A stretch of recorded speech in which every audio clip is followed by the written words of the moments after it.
Hello, this is Aswathy. അശ്വതിയാണ് ഇനി മുതൽ നമ്മുടെ UK-യിലെ ടോപ്പ് അപ്ഡേറ്റ്സ് എല്ലാം തരുന്നത് നമ്മുടെ ചാനൽ വഴി.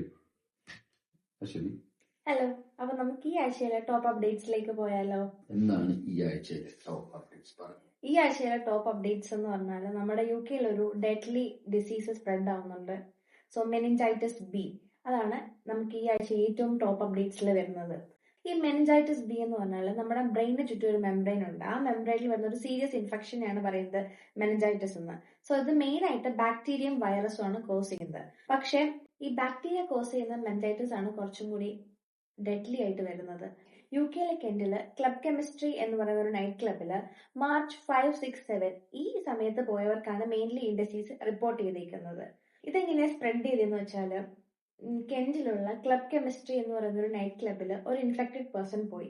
സോ അവിടെ വെച്ചിട്ടാണ് ഈ ഡിസീസ് സ്പ്രെഡ് ആവുന്നത്. അപ്പൊ ഇതെങ്ങനെ മെയിൻലി സ്പ്രെഡ് ആവുന്ന വെച്ചിട്ടുണ്ടെങ്കിൽ ഡ്രോപ്ലെറ്റ്സ് വഴി. സോ ഒരു ക്ലബ് ആകുമ്പോൾ അത് ഓവർ ക്രൗഡഡ് ആയിരിക്കും. അങ്ങനെ ഓവർ ക്രൗഡഡിലൂടെ ഡ്രോപ്ലെറ്റ്സ് വേപ്പ് ഷെയർ ചെയ്യുമ്പോൾ അല്ലെങ്കിൽ ഡ്രിങ്ക്സ് ഷെയർ ചെയ്യുമ്പോൾ ഈവൻ നമ്മൾ കിസ് ചെയ്താലും ഈ ഡിസീസ് നമുക്ക് സ്പ്രെഡ് ആവും. സോ അങ്ങനെയാണ് ഈ ഡിസീസ് സ്പ്രെഡ് ആയതെന്നാണ് ഇപ്പോൾ നമ്മൾ അനുമാനിക്കുന്നത്.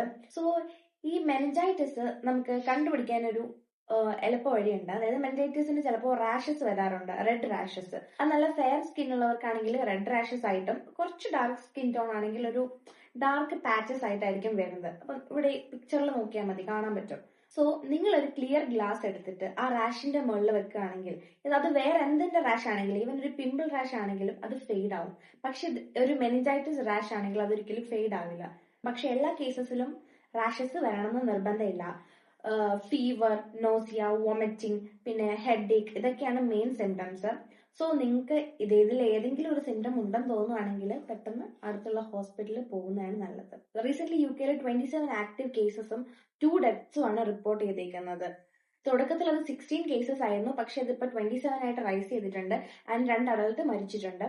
ഇത് ഈ ബാക്ടീരിയ കോസ് ചെയ്യുന്ന മെനിഞ്ചൈറ്റിസ് ആകുമ്പോൾ ഈ 1 in 6 പേഴ്സണിൽ ബ്രെയിനിന് എന്തെങ്കിലും ഡാമേജോ അല്ലെങ്കിൽ ഡെത്തോ സംഭവിക്കാം എന്നാണ്. സോ ഇങ്ങനെ മെനിഞ്ചൈറ്റിസ് വന്നപ്പോൾ ഒരുപാട് പേര് വാക്സിന് വേണ്ടിയിട്ട് NHS-നെ അപ്രോച്ച് ചെയ്തു. പക്ഷേ നമ്മുടെ UK-യിൽ 55 ഇയർ ഓൾഡ് ആയിട്ടുള്ളവർക്കെല്ലാം മെനിഞ്ചൈറ്റിസ് ജസ്റ്റ് ഒരു മെനിഞ്ചൈറ്റിസ് വാക്സിൻ ആണ് കൊടുത്തുകൊണ്ടിരുന്നത്. പക്ഷെ ഇപ്പൊ വന്നത് മെനിഞ്ചൈറ്റിസ് ബി സ്ട്രെയിൻ ആണ്.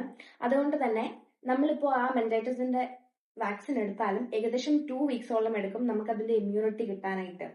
ഓൾസോ ഈ മെനിഞ്ചൈറ്റിസ് ബി വാക്സിൻ UK-യിൽ 2015 മുതലുള്ള ബേബീസിനാണ് കൊടുത്തത്. അപ്പോൾ ഇപ്പൊ ഈ യൂണിവേഴ്സിറ്റി സ്റ്റുഡൻസിലാണല്ലോ മെയിൻ ആയിട്ട് ഈ ഡിസീസ് കണ്ടത്. അപ്പോ അവർക്ക് എന്തായാലും ഈ വാക്സിൻ കിട്ടാനായിട്ടുള്ള ചാൻസ് എന്തായാലും ഇല്ല. സോ നമ്മൾ മാക്സിമം നമ്മളെ കെയർ ചെയ്ത് പ്രൊട്ടക്ട് ചെയ്യാൻ. പിന്നെ NHS വഴി നമുക്ക് ആന്റിബയോട്ടിക്സ് കിട്ടുന്നുണ്ട്. സോ ഈ ആന്റിബയോട്ടിക്സിന്റെ ഒരു ഗുണം എന്ന് വെച്ചിട്ടുണ്ടെങ്കിൽ വാക്സിൻ 2 വീക്സ് എടുക്കും ഇമ്മ്യൂണിറ്റീസ് കിട്ടാൻ. പക്ഷെ ഈ ആന്റിബയോട്ടിക്സ് വെച്ചിട്ട് നമുക്ക് 90% ഓഫ് ദ ബാക്ടീരിയനെ നമ്മുടെ ത്രോട്ടിൽ വെച്ചിട്ട് കിൽ ചെയ്യാൻ പറ്റും. സോ ഏറ്റവും എഫക്റ്റീവ് ആയിട്ടുള്ള ഒരു വേ ഈ ആന്റിബയോട്ടിക്സ് ആണ്. വാക്സിൻ നമുക്ക് ഇമ്മ്യൂണിറ്റി തരുമെങ്കിലും കുറച്ചും കൂടി ഈസി ആയിട്ട് നമുക്ക് ചെയ്യാൻ പറ്റുന്നത് ഈ ആന്റിബയോട്ടിക്സ് കഴിക്കുക എന്നുള്ളതാണ്. ഈ പ്രസന്റ് സിറ്റുവേഷനിൽ ഇൻഫെക്റ്റഡ് ആയിട്ടുള്ളതും അല്ലെങ്കിൽ അവരുടെ ക്ലോസ് ഗ്രൂപ്പിലുമുള്ള കുറച്ചു പേർക്കാണ് ഇപ്പോൾ വാക്സിനേഷൻ നൽകിയിട്ടുള്ളത്. അടുത്തൊരു ലേറ്റസ്റ്റ് അപ്ഡേറ്റ് എന്ന് പറഞ്ഞാൽ നമ്മുടെ ഹോം ഓഫീസ് വിസ ചാർജസ് കൂട്ടിയിട്ടുണ്ട്. April 8 തൊട്ടാണ് ന്യൂ വിസ ചാർജസ് എഫക്റ്റിൽ വരാൻ പോകുന്നത്. ആൻഡ് ഇപ്പോൾ ഉള്ള വിസ ചാർജസിനെ വെച്ച് നോക്കുമ്പോൾ 6.5% ആണ് വിസ ചാർജസ് ഇൻക്രീസ് ചെയ്തേക്കുന്നത്. ഇനി ഏതൊക്കെ കാറ്റഗറിയിലാണ് ഈ ചേഞ്ചസ് വന്നേക്കുന്നതെന്ന് ഞാൻ പറഞ്ഞുതരാം. നമ്മൾ സ്കിൽഡ് വർക്കർ വിസ എടുക്കുകയാണെങ്കിൽ ആപ്ലിക്കേഷൻ ഇപ്പോൾ UK-യുടെ ഇൻസൈഡിൽ, അതായത് UK-യിൽ നിന്നാണ് നമ്മൾ ആപ്ലിക്കേഷൻ ഇടുന്നതെങ്കിൽ 943 ആണ് പുതിയ വിസ ചാർജ്. ആൻഡ് ഓൾസോ നമ്മൾ ഔട്ട്സൈഡ് ദ UK, അതായത് UK അല്ല വേറെ എവിടെയെങ്കിലും നിന്നാണ് ആപ്ലിക്കേഷൻ ഇടുന്നതെങ്കിൽ 819 pounds ആണ് വരുന്നത്. ഇത് അപ് ടു 3 years വരെയുള്ള വിസയ്ക്കാണ് ഈ ഫീസ് ബാധകം. ആൻഡ് 3 years ഓർ മോർ ആണെങ്കിൽ അത് 1865 ആകും inside UK. And outside UK ആണെങ്കിൽ അത് 1618 ആണ്.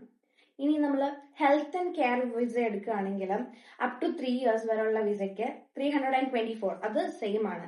Inside and outside UK same charges ആണ്. And also 3 years and more ആണെങ്കിൽ അത് 628 pounds ആണ്, ബോത്ത് ഇൻസൈഡ് ആൻഡ് ഔട്ട്സൈഡ് UKക്ക്. പിന്നെ നമ്മുടെ COSന്റെ കോസ്റ്റ് അത് 520 pounds തന്നെയാണ്. അതിന് ചേഞ്ചസ് ഒന്നും വന്നിട്ടില്ല. ഇപ്പോ വിസിറ്റിംഗ് വിസയുടെ കാര്യം നോക്കുകയാണെങ്കിൽ 6 monthsലേക്ക് നമുക്ക് 135 pounds ആണ് ന്യൂ വിസ ചാർജ് വരുന്നത്. നേരത്തെ അത് 127 ആയിരുന്നു. ആൻഡ് ഇപ്പൊ നമ്മൾ ഒരു 2 yearsലേക്കുള്ള വിസയാണ് എടുക്കുന്നതെങ്കിൽ അത് ഏകദേശം 506 ആവും. ആൻഡ് 5 years ആണെങ്കിൽ നമ്മുടെ വിസിറ്റിംഗ് വിസ 5 years ആണെങ്കിൽ അത് 903 നേരത്തെ 848 ആയിരുന്നു. ആൻഡ് 10 years ആണെങ്കിൽ അത് 1128. നേരത്തെ അത് 1059 ആയിരുന്നു. സോ ഒരു 6.5% ഇൻക്രീസ് വന്നിട്ടുണ്ട്. ആൻഡ് വിസിറ്റിംഗ് വിസയിൽ ചേഞ്ചസ് ഒന്നും വന്നിട്ടില്ല. ഇനി എത്ര ഇയറിലുള്ള വിസ ആണെങ്കിലും 6 monthsന് ശേഷം നമ്മൾ എക്സിറ്റ് ചെയ്യണം. ഇനി അടുത്ത വേറൊരു അപ്ഡേറ്റ് എന്ന് പറഞ്ഞാൽ നമ്മുടെ GPയിൽ കോൺട്രാക്ട് ചേഞ്ചസ് വരികയാണ്. ചേഞ്ചസ് എന്താന്ന് പറഞ്ഞാൽ നമ്മുടെ ഇപ്പൊ നമ്മൾ GPയിൽ ഒരു ഡിസീസ് ആയിട്ട് പോവാം. അപ്പൊ നമ്മുടെ GPക്ക് അൺഷ്യൂർ, നമുക്ക് ഒരു സ്പെഷ്യലിസ്റ്റ് കൺസൾട്ടേഷൻ വേണമെന്ന് GPക്ക് ഉറപ്പില്ല എന്നുണ്ടെങ്കിൽ മുന്നേ അവർക്ക് ഡയറക്റ്റ് നമ്മളെ റെഫർ ചെയ്യായിരുന്നു സ്പെഷ്യലിസ്റ്റിനോട്. പക്ഷെ ഇപ്പോ അഡ്വൈസ് ആൻഡ് ഗൈഡൻസ് പ്രകാരം ഡയറക്റ്റ് റെഫർ ചെയ്യാൻ പറ്റില്ല. സോ അവരെന്ത് ചെയ്യുന്നു പറഞ്ഞാൽ നമ്മുടെ കേസ് ഹിസ്റ്ററി അവർ ഇലക്ട്രോണിക്കലി എന്ത് ചെയ്യും, സ്പെഷ്യലിസ്റ്റിന് ഫോർവേഡ് ചെയ്യുന്നു. എന്നിട്ട് അത് ഫോർവേഡ് ചെയ്തിട്ട് നമ്മുടെ സ്പെഷ്യലിസ്റ്റ് എന്ത് ചെയ്യും, ഇവർക്ക് കുറച്ച് സ്റ്റെപ്സ് കൊടുക്കും ഇത് എങ്ങനെ മാനേജ് ചെയ്യണം എന്നുള്ളത്. സോ അവർ അതനുസരിച്ച് അത് ഇതിവിടെ എക്സിക്യൂട്ട് ചെയ്യും. ഇവിടെ എക്സിക്യൂട്ട് ചെയ്തതിന് ശേഷം അത് എക്സിക്യൂട്ട് ചെയ്യുമ്പോൾ നമുക്കൊരു റിസൾട്ട് കിട്ടുമല്ലോ. ആ റിസൾട്ട് ആൻഡ് ഫീഡ്ബാക്സ് നമ്മൾ എന്ത് ചെയ്യണം, ഈ സ്പെഷ്യലിസ്റ്റിന് വീണ്ടും അയച്ചു കൊടുക്കുക. ആൻഡ് എന്നിട്ടും അത് ശരിയായില്ല എന്നുണ്ടെങ്കിൽ നമ്മൾ ഫർദർ എക്സാമിനേഷന് സ്പെഷ്യലിസ്റ്റിന്റെ അടുത്തേക്ക് വിടും. അതാണ് ഇപ്പൊ പുതിയ അഡ്വൈസ് ആൻഡ് ഗൈഡൻസ് പ്രകാരമുള്ള കോൺട്രാക്ട് ചേഞ്ചസ്. പക്ഷെ ഇത് അവർ എയിം ചെയ്തെന്ന് വെച്ചിട്ടുണ്ടെങ്കിൽ ഹോസ്പിറ്റലിലെ വെയിറ്റിംഗ് ലിസ്റ്റ് കുറയ്ക്കുക, അതുപോലെ തന്നെ അൺനെസസറി റെഫറൽസ്, അതുപോലെ തന്നെ കുറച്ച് കൂടുതൽ ആളുകൾക്ക് ഈ ഹോസ്പിറ്റൽ യൂട്ടിലൈസേഷൻ കിട്ടാനും കൂടെ വേണ്ടിയിട്ടാണ് അവരിത് ചെയ്യുന്നത്. അടുത്തൊരു ഇൻട്രസ്റ്റിംഗ് കാര്യമാണ്, നമ്മുടെ ഇന്ത്യൻസിന് തന്നെ പറ്റിയുള്ളതാണ്. സോ UK-യില് നമ്മുടെ പാൻ മസാല ചവച്ച റോഡിൽ തുപ്പിയതിന് 2 ഇന്ത്യൻസിന് 1300 pound പെനാൽറ്റി കിട്ടിയിരിക്കുന്നത്. ഇവര് രണ്ടുപേരും പാൻ മസാല ചവച്ചിട്ട് റോഡിൽ തുപ്പിയിരുന്നു. സോ അന്ന് അവർക്ക് 100 pound കോർട്ട് പെനാൽറ്റി കൊടുത്തത്. ആൻഡ് പെനാൽറ്റി അടയ്ക്കാൻ പറ്റിയില്ലെങ്കിൽ കോർട്ടിൽ അപ്പിയർ ചെയ്യാൻ പറഞ്ഞിട്ടുണ്ടായിരുന്നു. പക്ഷെ ഇവർ രണ്ടുപേരും എന്ത് ചെയ്തില്ല, കോർട്ടിൽ അപ്പിയർ ചെയ്തതുമില്ല, 100 pounds പെനാൽറ്റി അടച്ചതുമില്ല. സോ അങ്ങനെ ഇപ്പൊ 1300 pound അവർക്ക് പെനാൽറ്റി കൊടുത്തിട്ടുണ്ട്. ഒരാൾക്ക് 1300 pound വീതം കോർട്ട് പെനാൽറ്റി കൊടുത്തിട്ടുണ്ട്. അപ്പൊ ഈ ആഴ്ചയിൽ യുദ്ധത്തിനെ പറ്റി കൂടുതൽ വാർത്തകളൊന്നുമില്ല. UK ഇപ്പൊ ഡയറക്ട്ലി വാറിൽ ഇൻവോൾവ് അല്ലെങ്കിലും അതിന് വാറിന്റെ ഇമ്പാക്ട് നമ്മുടെ ഇന്ത്യ പോലെ തന്നെ UK-യിലും എഫക്ട് ചെയ്യുന്നുണ്ട്. ഇപ്പൊ നമ്മൾ നോക്കുകയാണെങ്കിൽ പെട്രോൾ ആൻഡ് ഡീസലിന്റെ prices day by day increase ചെയ്തുകൊണ്ടിരിക്കുകയാണ്. അത് മാത്രമല്ല നമ്മുടെ UK-യിൽ ഏറ്റവും കൂടുതൽ യൂസ് ചെയ്യുന്നത് ഗ്യാസ് ആണ്. ഗ്യാസിൽ മെജോറിറ്റി നമ്മൾ ഇമ്പോർട്ട് ചെയ്യുന്ന ഗ്യാസ് ആണ്. സോ ഇപ്പൊ ഈ ട്രാൻസ്പോർട്ടേഷന്റെ പ്രശ്നവും ഫ്യൂവൽ ചാർജസും ഒക്കെ ഇങ്ങനെ ഇൻക്രീസ് ചെയ്യുന്നുണ്ട്. ഗ്യാസ് പ്രൈസ് ഹൈക്ക് ഉടനെ തന്നെ ഉണ്ടാവും. അതിപ്പോ നമ്മൾ നോട്ടീസ് ചെയ്യില്ല, പക്ഷെ by the end of the year ഒരു 300 pounds എങ്കിലും ഗ്യാസ് ബിൽ അധികമാകും എന്നാണ് പറയുന്നത്. ഫ്യൂവൽ ചാർജസ് കൂടുന്നുണ്ടല്ലോ, അതുപോലെ ഈ ട്രാൻസ്പോർട്ടേഷനും ഇങ്ങനെ സീൻ ആയിക്കൊണ്ടിരുന്നാല് ഫുഡും മറ്റു പ്രൊഡക്ട്സും നമുക്ക് ഇങ്ങോട്ട് എത്താനായിട്ട് കുറച്ച് ബുദ്ധിമുട്ടുണ്ടാവും. സോ അങ്ങനെയാണെങ്കിൽ ഫുഡ് പ്രൊഡക്ട്സിനും പ്രൈസ് കൂടാൻ ചാൻസ് ഉണ്ട്. അത് മാത്രമല്ല നമ്മുടെ കോസ്റ്റ് ഓഫ് ലിവിങ്ങും മോർഗേജ് റേറ്റും എല്ലാം വാറിന് കാരണം ഇങ്ങനെ ഇൻക്രീസ് ചെയ്തുകൊണ്ടിരിക്കുകയാണ്. പിന്നെ കുറെ ഫ്ലൈറ്റ്സ് ഒക്കെ ഇപ്പൊ റീഷെഡ്യൂൾ ചെയ്ത് തുടങ്ങിയിട്ടുണ്ട്. കുറെ ഫ്ലൈറ്റ്സ് ഇപ്പൊ വാർ കാരണം നിർത്തി വെച്ചിരുന്നു, അപ്പൊ അത് റീഷെഡ്യൂൾ ചെയ്ത് തുടങ്ങിയിട്ടുണ്ട്. പക്ഷെ ബ്രിട്ടീഷ് എയർലൈൻസ് ഇതുവരെ ഫ്ലൈറ്റ്സ് അബുദാബിയിലേക്ക് റീഷെഡ്യൂൾ ചെയ്ത് തുടങ്ങിയിട്ടില്ല. അവർ ഈ ഇയർ എൻഡ് വരെ എന്തായാലും ഫ്ലൈറ്റ്സ് അങ്ങോട്ടേക്ക് ഷെഡ്യൂൾ ചെയ്യുന്നില്ലെന്നാണ് പറയുന്നത്. ആൻഡ് ഓൾസോ അവിടെ കുടുങ്ങി കിടക്കുന്നവരെ അവർ കൊണ്ടുവരാനായിട്ട് സ്പെഷ്യൽ ഫ്ലൈറ്റ്സ് ഒക്കെ ചാർട്ട് ചെയ്യാമെന്ന് പറഞ്ഞിട്ടുണ്ട്. പക്ഷേ ആസ് നോർമൽ ആയിട്ട് ഇതുവരെ ഫ്ലൈറ്റ് ഓപ്പറേഷൻ തുടങ്ങിയിട്ടില്ല. സോ നാട്ടിൽ പോകുന്നവരാണെങ്കിലും എല്ലാവരും ജസ്റ്റ് ഒന്ന് ക്രോസ് ചെക്ക് ചെയ്തിട്ട് പോയാൽ എയർപോർട്ടിൽ ഉണ്ടാകുന്ന അൺനെസസറി ഡിലേസ് നമുക്ക് ഒഴിവാക്കാം. നെക്സ്റ്റ് ഒരു അപ്ഡേറ്റ് എന്ന് പറഞ്ഞാൽ നമ്മുടെ വെസ്റ്റ് ലീഡ്സിൽ ഒരു ഐറിഷ് വുമണിന് UK ഗവൺമെന്റ് 23,000 pounds നഷ്ടപരിഹാരം വിധിച്ചിരിക്കുന്നത്. കാര്യം സിമ്പിൾ ആണ്. പുള്ളിക്കാരിനെ അവിടുത്തെ മാനേജിംഗ് ഡയറക്ടർ പൊട്ടേറ്റോ എന്ന് വിളിച്ചിട്ട് കളിയാക്കി. സോ ആ ഒരു റീസൺ ആണ് ഈ 23,000 pounds കിട്ടിയിരിക്കുന്നത്.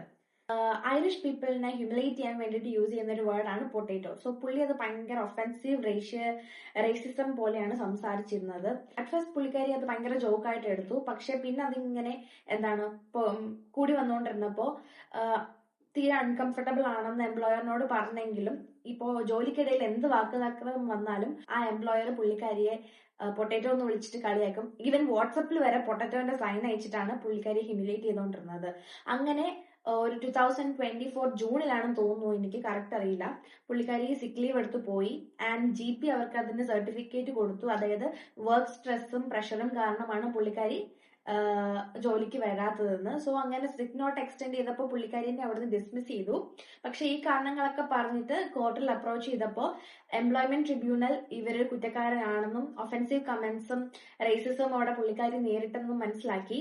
അങ്ങനെ 23,000 pounds ആണ് ഇപ്പൊ നഷ്ടപരിഹാരം വിധിച്ചിരിക്കുന്നത്. ഇക്വാലിറ്റി ആക്ട് 2010 പ്രകാരം നമ്മൾ വർക്ക് പ്ലേസിലാണെങ്കിലും എവിടെയാണെങ്കിലും ഒരാളെ റേസിസമോ ബോഡി ഷേമിങ്ങോ എന്തൊക്കെ ചെയ്താലും കോർട്ടിന് അതിന് ആക്ഷൻ എടുക്കാനുള്ള റൈറ്റ് ഉണ്ട്. സോ ഇനി ബോഡി ഷെയിം ചെയ്യുമ്പോൾ സൂക്ഷിച്ചു ചെയ്തോ. സോ ഇന്നത്തെ ടോപ്പ് അപ്ഡേറ്റ്സ് ഇത്രയേ ഉള്ളൂ. അടുത്ത ആഴ്ച വീണ്ടും നെക്സ്റ്റ് അപ്ഡേറ്റ്സ് ആയിട്ട് ഞാൻ വരാം. ബൈ.